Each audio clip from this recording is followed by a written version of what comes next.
Telangana cabinet పలు కీలక నిర్ణయాలు తీసుకుంది. తడిసిన ప్రతి గింజను కొనాలని నిర్ణయించింది తెలంగాణ కేబినెట్. వర్షానికి తడిసిన మొలకెత్తిన ప్రతి వడ్ల గింజను కనీస మద్దతు ధరకు ₹1 కూడా తగ్గకుండా కొనుగోలు చేయాలని నిర్ణయం తీసుకుంది. వానాకాల పంట నుంచి సన్న రకం ధాన్యానికి క్వింటాలకు ₹500 బోనస్ ఇవ్వాలని తీర్మానించింది. కాళేశ్వరం ప్రాజెక్టుపై ఎన్డీఎస్ఏ సూచన మేరకు ముందుకు వెళ్లాలని నిర్ణయం తీసుకుంది. 3 బ్యారేజీల్లో నీటిని నిల్వ చేయకుండా తక్కువ ఖర్చుతో ఎత్తిపోసే అవకాశాలపై చర్చించింది. సీఎం రేవంత్ రెడ్డి అధ్యక్షతన కేబినెట్ సమావేశం 3 గంటల పాటు వివిధ అంశాలపై చర్చించారు. కాళేశ్వరం బ్యారేజీల మరమ్మతుల ఖర్చును నిర్మాణ సంస్థలే భరిస్తాయని, ఎల్ఎన్టీకి తప్పుడు సర్టిఫికెట్ ఇచ్చిన ఇంజనీర్లపై చర్యలు తీసుకుంటామని తెలిపారు మంత్రులు. రాష్ట్రంలో ఏర్పాటు చేయనున్న అమ్మ ఆదర్శ పాఠశాలలపై మంత్రివర్గ ఉపసంఘం అధ్యక్షుడిగా శ్రీధర్ బాబును నియమించినట్లు చెప్పారు. ప్రైవేటు పాఠశాలల్లో ఫీజుల నియంత్రణకు కమిటీ వేసే ఆలోచనలో ఉందని వెల్లడించారు. గత ప్రభుత్వం రేషనలైజేషన్ పేరిట మూసివేసిన 6,000 పాఠశాలల్ని తిరిగి తెరిచేందుకు ప్రయత్నిస్తామన్నారు. రైతు భరోసాపై నిబంధనలు రూపొందించాల్సి ఉందని, ఆ వెంటనే ప్రజలకిచ్చిన వాగ్దానాలు అమలు చేస్తామన్నారు. వ్యవసాయం, విద్య, కాళేశ్వరం ప్రాజెక్టుపై ప్రధానంగా చర్చ జరిగింది.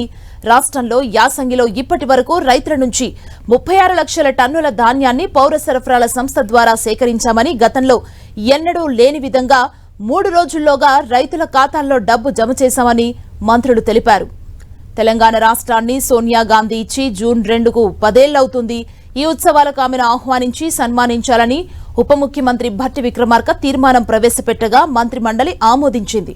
తెలంగాణ ఆశయాలను ప్రతిబింబించేలా కార్యక్రమం నిర్వహిస్తామని మంత్రులు తెలిపారు. ఆనాడు తెలంగాణ ప్రజల ఆశయాలను 6 దశాబ్దాల తర్వాత ఇచ్చిన ఆ సోనియమ్మని ఒక మంచి కార్యక్రమం ఇక్కడ ఏర్పాటు చేసి రాష్ట్ర అవతరణ దినోత్సవం సందర్భంగా ఒక అద్భుతమైన కార్యక్రమాన్ని ఏర్పాటు చేసి శ్రీమతి సోనియా గాంధీ గారితో పాటు రాష్ట్రంలో అనేక మంది ఆనాడు రాష్ట్ర సాధన కోసం రాష్ట్రాన్ని తెచ్చిన దాంట్లో చాలా మంది పెద్దలున్నారు. వారందరినీ పిలిచి ఒక మంచి పబ్లిక్ మీటింగ్ లాగా ఏర్పాటు చేసి దాంట్లో వారిని సన్మానించాలి అని, ఈ సన్మానించటం కోసం కేంద్ర ఎన్నికల సంఘానికి లెటర్ రాయాలని కేబినెట్ లో నిర్ణయం తీసుకోవటం జరిగింది.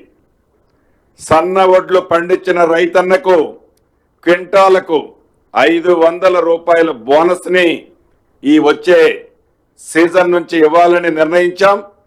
సన్న బియ్యము అంటే సన్న వడ్లు రకాలు ఏమనేది అగ్రికల్చర్ డిపార్ట్మెంట్ వారు రేపు పత్రికా ప్రకటనగా అవన్నీ కూడా ఆ రకాలను ప్రకటించడం జరుగుద్దని కూడా ఈ వేదిక ద్వారా తెలంగాణ రాష్ట్రంలో ఉండే రైతన్నులందరికీ తెలియజేస్తున్నాం. ఫిజికల్ గా, టెక్నికల్ గా ఈ 2 అంశాల మీద ఈ డ్యామ్ సేఫ్టీ ఏదైతే ఉందో 6గురితో ఒక కమిటీ ఏర్పాటు చేసుకున్నారు. ఈ 6గురు ఈ టెస్టులు ఏవైతే ఉన్నాయో టెస్టులు కంప్లీట్ అయ్యేంత వరకు ఫర్దర్ గా ఏ రకమైన పని చేయొద్దని చెప్పడం జరిగింది. ఈ వాటర్ ని స్టోర్ చేయకుండా గ్యాబియన్ బాక్సెస్ కానీ ఇతరత్ర కానీ టెంపరరీ అరేంజ్మెంట్స్ తో నామినల్ ఎక్స్పెండిచర్ తో లిఫ్ట్ వాటర్ ఏమన్నా చేయటానికి పాసిబిలిటీ ఉంటే దాన్ని కూడా క్షుణ్ణంగా పరిశీలించాలని కేబినెట్ అధికారుల్ని ఆదేశించడం జరిగింది.